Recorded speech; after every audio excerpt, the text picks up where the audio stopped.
Ka saki? Yanzu abubuwan nan fa abin da ke faruwa a duniya ma zan ce ko iya Najeriya ko a arewa.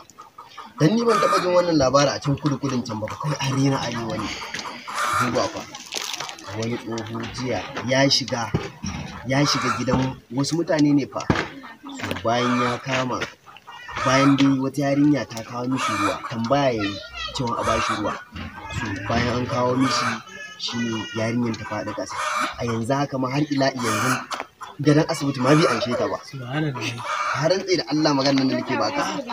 Ko dai wayannan mutanen da ake cewa wanda za su ce ka dan san musu ruwa idan ka ba su za ka yanke ciki gaba. Na gode su din. A yanzu haka ma labaran ma ina tunanin wai ajiya akwai wasu a zaune.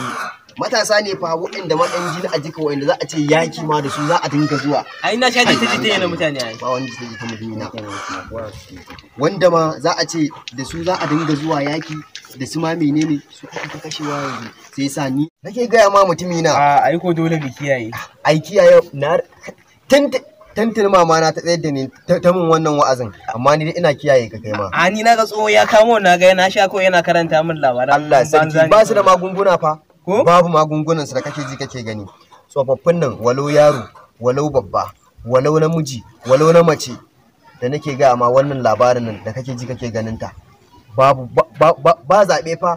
Kana jin an ce salamu alaikum yanzu ma musuluncin mu ake so a gimtse mu harshe ma yanzu. Ana yin sallama shikenan fa kana amsawa shikenan. Wallahi mutumin da nake ga ma wallahi haka zalika wani